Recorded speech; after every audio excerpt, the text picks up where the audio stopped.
Everyone, here is video about black box testing. This is the testing of software.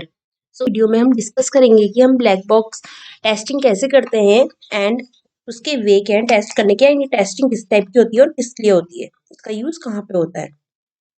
So black box testing is a type or technique of software testing.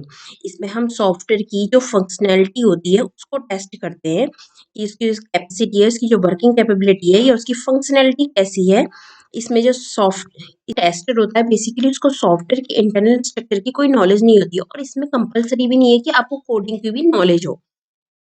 Second way में हम कह सकते हैं कि इसमें tester को software के जो इंटरनल स्ट्रक्चर है उसकी नॉलेज होना कंपलसरी नहीं है. सॉफ्टवेयर टेस्टिंग को हम इनपुट आउटपुट टेस्टिंग भी कहते हैं.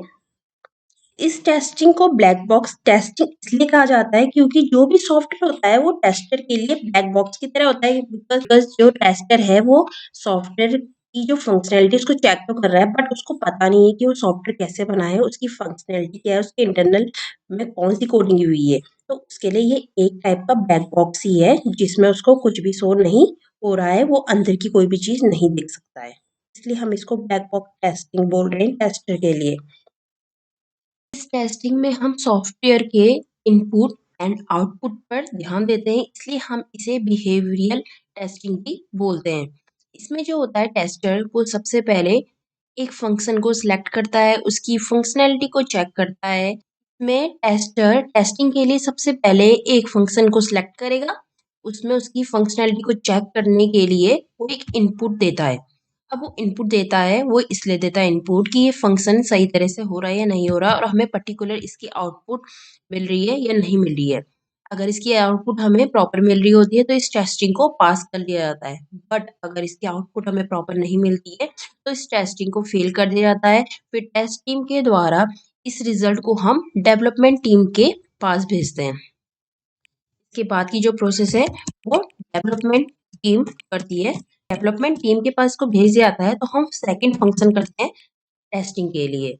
जब सभी फंक्शन जो होते हैं अपने टेस्ट में पास कर ले जाते हैं और अगर उसमें कोई भी प्रॉब्लम आती है तो सारी जो भी प्रॉब्लम वगैरह होती हैं, जो भी प्रोसेस वगैरह टेस्ट वगैरह फेल होते हैं, डेवलपमेंट टीम के पास उसको करेक्ट करने के लिए भेज दिया जाता है. वन बाय वन ये सारी फंक्शनैलिटी होती है बट ये कंपलसरी नहीं है कि हम सारी फंक्शनैलिटी को चेक भी करें. तो इसलिए इसके ड्रॉबैक में हम रीड करेंगे कि एक फंक्शन हम इसके सारे चेक नहीं कर पाते हैं, ये भी इसका एक सबसे बड़ा डिसएडवांटेज भी है हमारे लिए. So next we will read about what are the advantages of black box testing. तो फर्स्ट जो मेन एडवांटेज है इसका कि इसमें जो टेस्ट होता है वो कंपलसरी नहीं होता उसके लिए कि वो प्रोग्रामिंग लैंग्वेज की उसको नॉलेज होना कंपलसरी हो. That is your first advantages है कि इसमें जो भी टेस्ट करेंगे वो यूजर के पॉइंट ऑफ व्यू के थ्रू इसको टेस्ट किया जाता है. सेकेंड एडवांटेज है इसलिए हम इसमें प्रॉब्लम का आसानी से इजीली पता लगा लेते हैं. इसमें हमें जो सॉफ्टवेयर होता है हमारा उसका इंटरनल वर्क जो है उसका पता होना कंपलसरी नहीं होता है कि उसमें इंटरनल प्रोसेस क्या हो रही है. जो भी हमारे टेस्ट केसेस होते हैं तो उसकी जो स्पेसिफिकेशन होते हैं जब एक बार कंप्लीट हो जाता है तो उसके बाद हम उसको डिजाइन कर लेते हैं. इसमें जो टेस्टर नेक्स्ट है जो इसमें टेस्टर और डिजाइनर होते हैं वो एक दूसरे से इंडिपेंडेंट होते हैं, एक दूसरे डिपेंडेंट नहीं होते हैं. इसलिए जो टेस्टिंग होती है अनबायस्ड होती है. किसी भी बिग सॉफ्टवेयर के लिए जो टेक्निक है ये काफी एफिशिएंट होती है. नेक्स्ट है इसके डिसएडवांटेजेस क्या है. इसमें अगर हमारा जो स्पेसिफिकेशन है अगर वो हमें क्लियर नहीं है और वो ब्रीफ में नहीं है तो हम किसी भी टेस्ट केस को डिजाइन नहीं कर सकते हैं इजीली. इसमें जो हम फंक्शन बोल रहे हैं कि हम सारे इनपुट को टेस्ट करते हैं, ये सारे इनपुट को टेस्ट नहीं किया जाता है क्योंकि सारे इनपुट को टेस्ट करने के लिए जो टेस्टर होता है उस पे टाइम नहीं होता है. अगर इसमें नेक्स्ट है इसमें अगर जो टेस्टिंग हम कर रहे हैं वो हम डिजाइनर से पहले कर लें तो इसमें पॉसिबिलिटी होती है कि जो हमारा टेस्ट है वो रिपीट हो सकता है. इसका जो यूज है कॉम्प्लेक्स जो कोड होते हैं ना उनको टेस्ट करने में नहीं होता है। कुछ इंपॉर्टेंट की पॉइंट है ब्लैक बॉक्स टेस्टिंग के बारे में, उसको हम डिस्कस करेंगे। सबसे पहला है आपका एक्सटर्नल पर्सपेक्टिव। इसमें क्या होता है, हमें जो हमारा टेस्टर होता है उसको नॉलेज नहीं होती है कि उसके एक्सटर्नल और आउटसाइड पर्सपेक्टिव क्या है। उसको कोई भी नॉलेज नहीं होती है कि उसका जो इंटरनल वर्क है वो क्या है, और किसी भी सॉफ्टवेयर का सोर्स कोड क्या है, उसके कॉन्फ़िगरेशन की कोई डिटेल पता नहीं होती है, और ना ही उसको उसका इंफ्रास्ट्रक्चर पता होता है। सेकंड है रियलिस्टिक असेसमेंट।